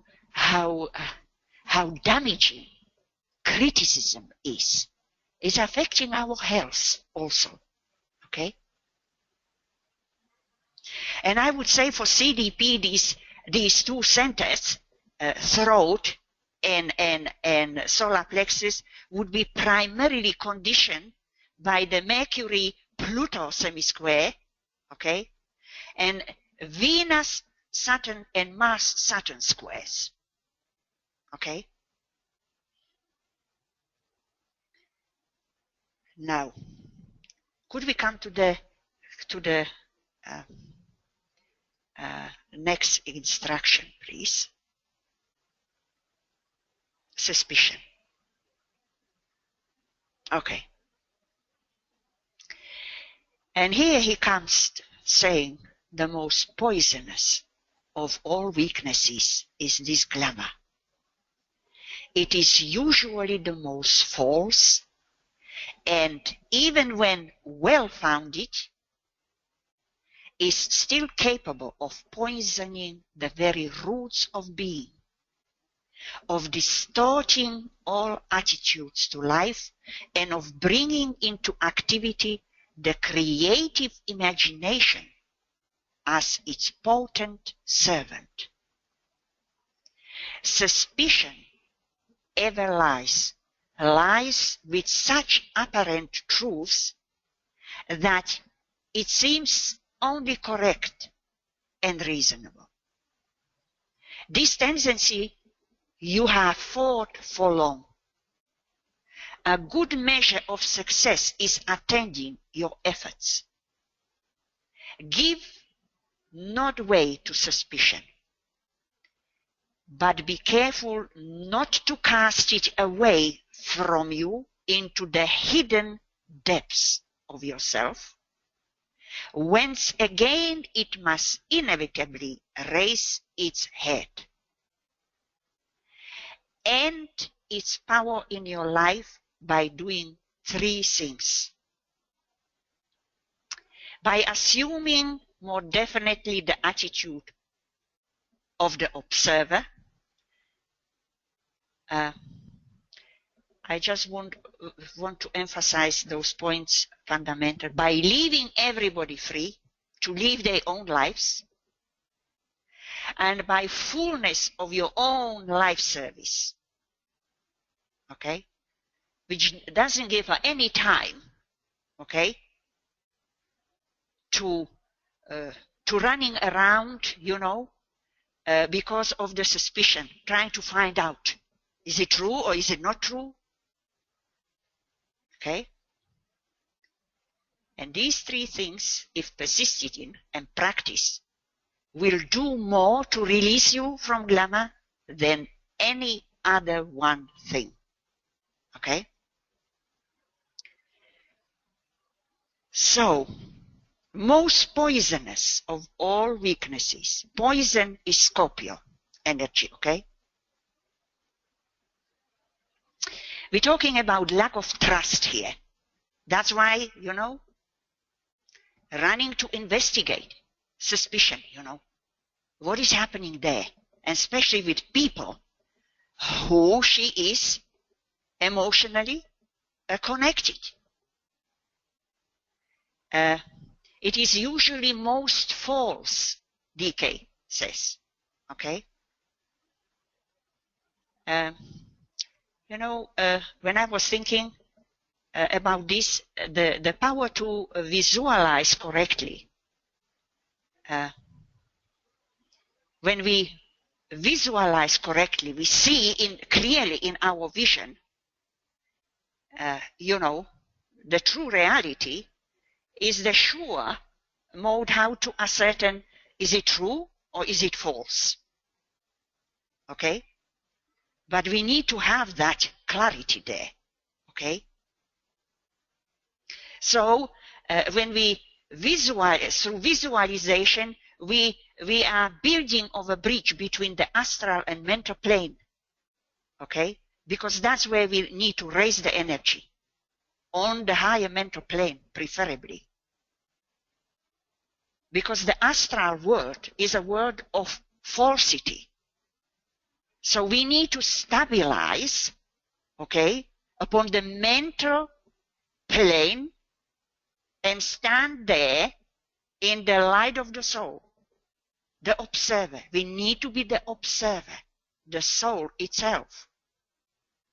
Okay? When he's talking about the very roots of our being, you see, and the poisoning of this glamour, you know, it's primarily moon in Scorpio here. Okay? And it's the ruler of Virgo, veiling Neptune, ruling the roots, you know, the IC. She need to use that, you know, soul rulership of that moon in Scorpio in relation to that Virgo, because it's its soul ruler, okay? And Mercury, ruler of Virgo, in its semi-square to Pluto, is ruler of Scorpio. So Virgo, Mercury, Pluto, Scorpio. You see these relationship energies to that moon in Scorpio. Okay? The distorting, you see, distorting all attitudes of life. Okay? Even bringing in as a help from the creative imagination. Okay? And it is the creative imagination, you know, being used to activate the emotional desire or the astral body on the lower levels of its use. Suspicion always lies. Lies is Neptune. Okay? It's the fog of the astral planes. Okay? With such apparent truths, you know, truths, Jupiter. If somebody tell us, you know, you have this glamour, we will never believe it. No, because it's so true to us that it is not. But it appears only as true. And in her chart, you see that Jupiter is in aspect to Neptune. This aspect between Jupiter and Neptune is very important because, you know, it is related to the imagination. Okay? It enlarges with the Jupiter the imaginative quality of the Neptune on a number of levels, from lowest to the highest. Okay? So it's a primarily astrological energy in relation to the creative imagination, visualization process, because these two are related. Okay? And you know, we find imagination on the second astral subplane. Don't forget that. Very important energy when we go through the process towards the second initiation. Okay? When he's talking about the don't cast it away from you into the hidden depths of yourself, he's talking again about the moon, okay, in Piscean decanate of Scorpio. Hidden depths, okay, because that moon is placed in the second decanate, which is astral body decanate from this perspective, in the fourth test, which is the first test of the astral body representing fear. That was a major source of glamour and a major test in that life. Okay?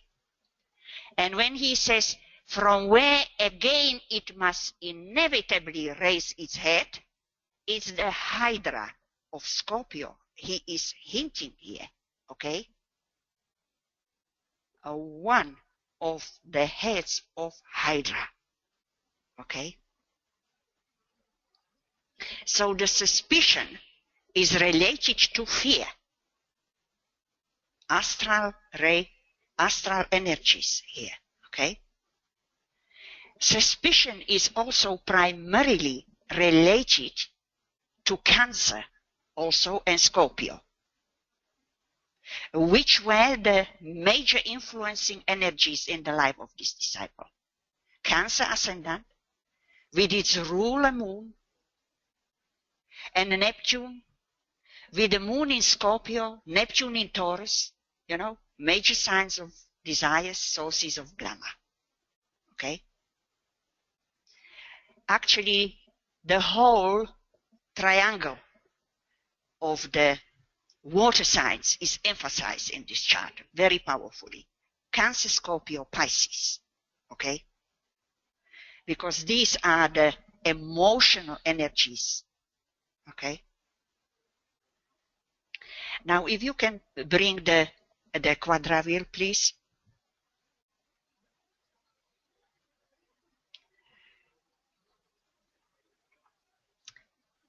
If you can bring it to July 10, 1935.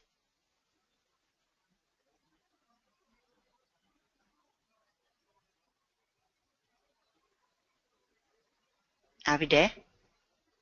Yes. Okay.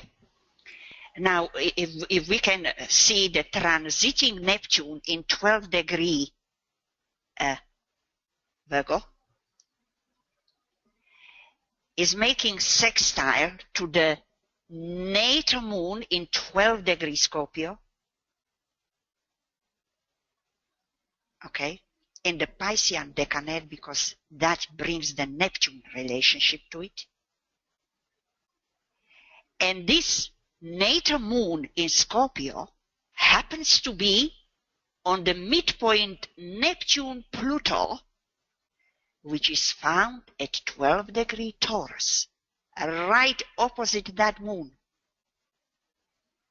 You see, like there was a question in a last webinar that, you know, how do I find these midpoints? Because I am consciously looking for them. Okay? Because of their importance. Okay? Because they are immediately related to the energies which are operating together, as you see here, 12 degree, 12 degree, 12 degree. And what planets are involved? Okay, Neptune, Pluto, and the moon veiling Neptune. Okay. This is a powerful combination of the psychic force again here, okay? If those of you who studied Ebertin and the midpoints, which you know that book has to be rewritten from the esoteric perspective, when he talks about moon on the midpoint Neptune-Pluto, he is saying it is very strange and peculiar woman. Okay? Because Neptune-Pluto combination of energies, you know, is taking us into metaphysical world, which he could not possibly, you know, go in that area at that time when he wrote that book, I presume. But it's still a good book because it orientates energies in some degree. Okay? So, 3 water signs, Cancer, Scorpio, Pisces, are lying behind her glamour of suspicion. Here. Okay? Amazing, really. You know, I'm always amazed when I find this combination in such a power coming together in one day. exactly. Okay?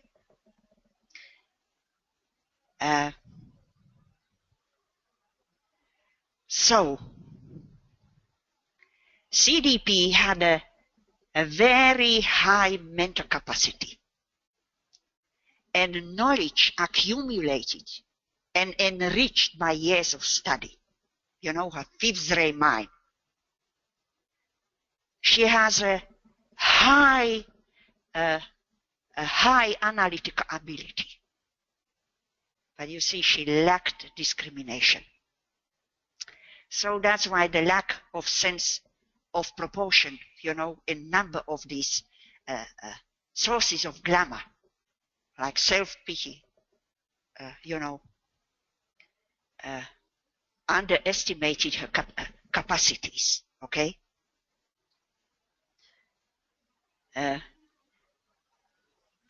Somewhere I can't think where, he says that when fifth ray of knowledge is becoming a focal point or mental body, this quality of knowledge can produce illumination, you see, because the fifth ray is the lucid ray, the highest ray of light. Okay? So it is very conducive for this disciple to bring the illumination to her mind. Okay? And this is also a quality which would enable her to stand steady in that light and to become the true observer or soul, which could rightly observe and see clearly. You see? So she had a potential, very strong energies, you see, to really start controlling now more consciously her glamours. Okay? Now, if you bring a patient, people, we are coming to the end. I'm just looking at the clock. There is just a few points here. 23 of October 1935, I would kindly ask you, BL, to bring it to the time 6 a.m. Okay? 23 October 1935 at 6 a.m. I need you to consciously look for this. Because, you know, when I realized... 6 a.m.? Yes, 6 a.m. Because when I saw what I saw, I said, wow. Because you see what we see here, at this particular time on that particular day, we have a triple conjunction exactly between the moon, Neptune, and Venus at 15 degree Virgo. And you know the triangle Uranus, Neptune, Mars is in which degree? 15 degree Leo, Taurus, right?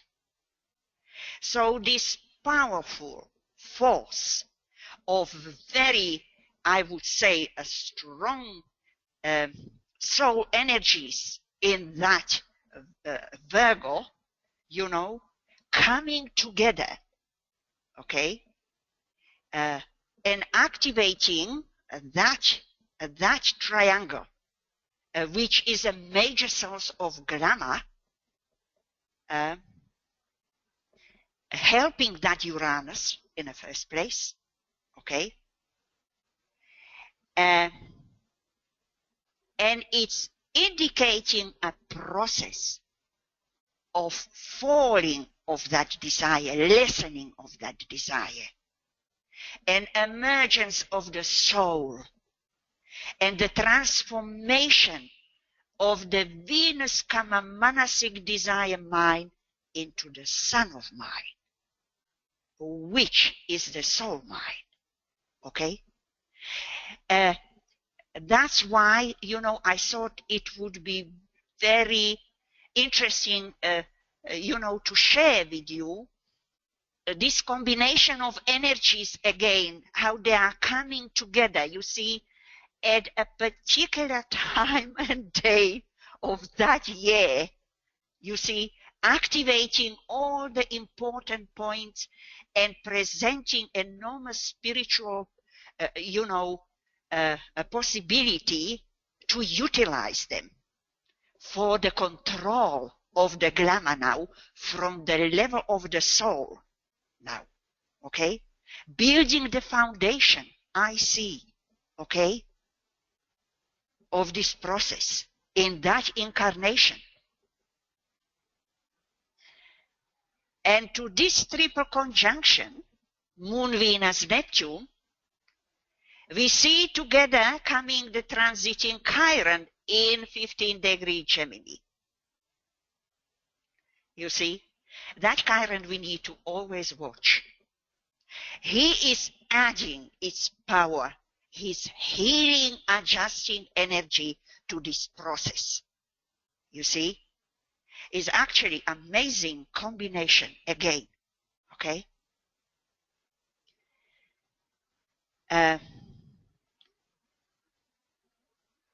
This also reflects the transiting Uranus through Taurus. Okay. Activation of the natal and progressed Neptune in Taurus, and the square of the solar arc Venus to the Neptune. Okay? And so I will end this with a final statement that this powerful combination of energies, together with the Saturn return and all the rest what we have looked at, is really offering spiritual opportunity to utilize the illumined mind, the soul mind, into initial working process in dissipation of glamour. Thank you for your patience. Okay, is everybody speechless, or does anybody have any questions for Elena? Okay, we do have one comment here. Do we have any information about what was happening in her daily life at that time? The daily life, DK is not mentioning in detail, okay? Because daily life was her personality issue, and DK hardly ever brought a personality issues in detail to share with the group, because that was the reason when he did it, people took so badly they left the group. Okay? And the glamour we're dealing with is a personal glamour. So he is refraining from a detailed information of her everyday life. For that, we need to, if we have some idea ourselves, and I do have, but I would not share it out. Okay? And that is my response to that. Okay, and Leah took the words right out of my mouth. She says, wow. Leah, what does it mean, wow? Here, let me.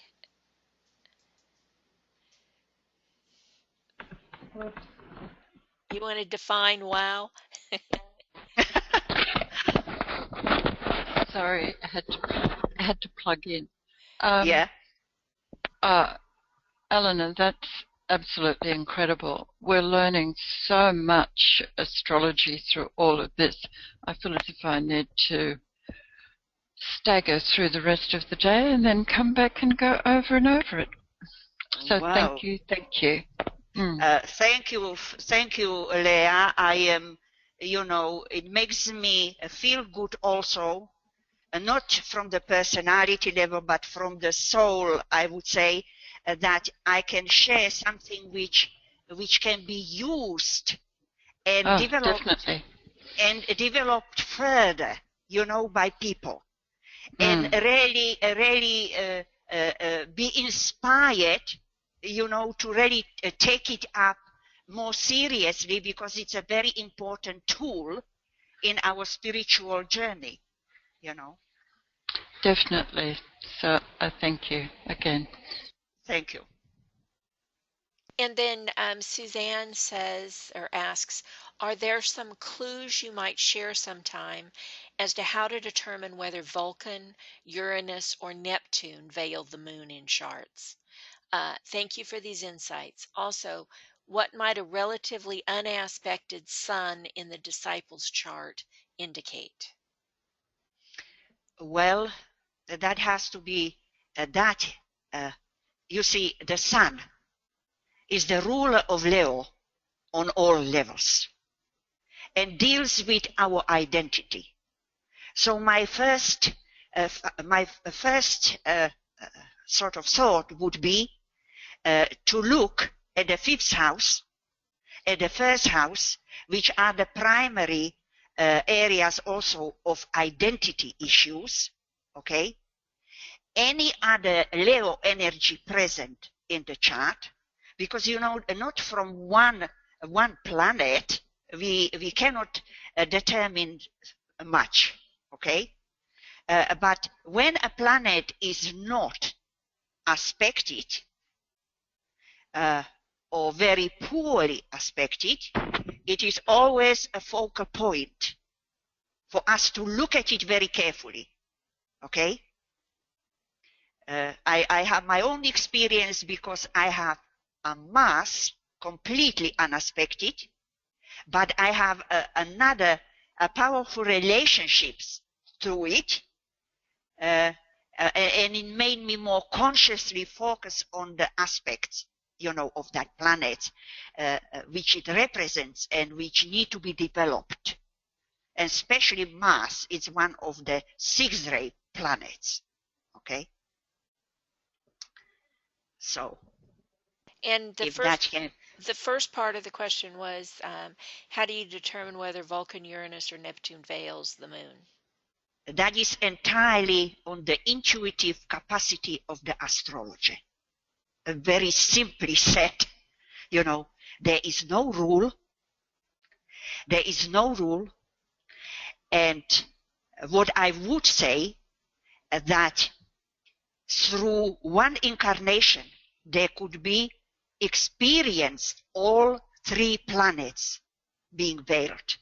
As I mentioned for this disciple, where my impression is that through that powerful Uranian energy entering in at this accepted discipleship, that if to some degree the Neptune is not going to disappear completely from her life, because she is not succeeding, in dealing with that 6th-ray force, but that Uranian energy could slowly come in, okay? Because Uranus has very powerful 5th ray on its level, and it's very attuned to her 5th ray mind, you see? Another thing is, we must differentiate between moon veiling these 3 planets, which we need to decide which one, okay? And other veiling of the moon, for example, as the esoteric ruler of Virgo, moon, is veiling either Vulcan or Neptune, where we also need to establish which one of them it is, but that is from the perspective more of an initiatory process, and it's a different veiling. Like the sun is also veiling planets, okay? Sun and moon always veil planets. And that is, for our, it is both, our knowledge, our study, but some kind of intuitive impression has to come in together. to determine these, issues, energies, which are veiled. I hope it helps. She says, thank you. Wow could be wonderful ongoing wisdom to answer your other question. And then Rebecca says, what challenges are present with the water trine in CDP's chart? Enormous ones. She was swimming in glamour, okay? A powerful astral energy, powerful psychic energy, as we seen emphasized, but on a higher level, she's moving to Buddhi through these energies, okay? That's why, DK is using, we already seen that through some of the instructions in the past. He's using the keywords like pure reason, pure love is one of her keywords. P is a pure love, okay? Any purity, you see, without any matter in it, which blocking, we are going to Buddhi. So, you see, she has an astral Buddhic connection through these energies, okay? That's why he says that, your sixth ray, physical body, and your brain, you have, he said, very unusual sixth ray body, which makes you astral Buddhic. That's why she had that unusual ray there, conditioning the brain and the physical body. Very unusual, okay? And so the heart in the head start to be activated, and especially from this entry upon the accepted discipleship in that life.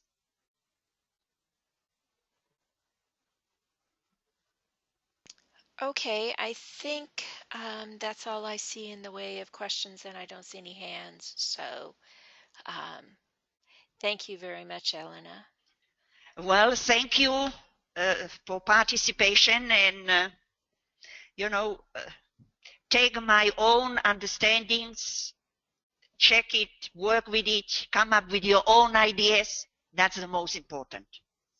Come up with your own understanding, because that is the most important.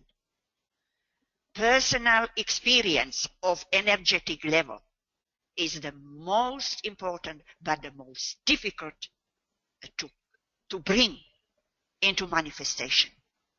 Okay? And I'd just like to say that the next DINA webinar is going to be January 28th. Starting in 2017, we are going to go back to the last Saturday of the month, pretty much for the year, with, of course, a couple of breaks during the time period of the conference and the travel and everything. So we will have one next month. It will be way after the holidays, the 28th of January. So we hope to see you all there. Thank you, BL. And I thank you again for everybody's participation, and, hope you continue, to participate, and, and to come up with your own, sharing your own perception and understanding of some of these energies, if you, work with that. Because the group, can utilize it and share it. Okay, good night, good day, good morning, everybody. Bye-bye. I'm closing Good night. the webinar. Thank you. Thank you, BL. You're welcome, Elena. Thank you.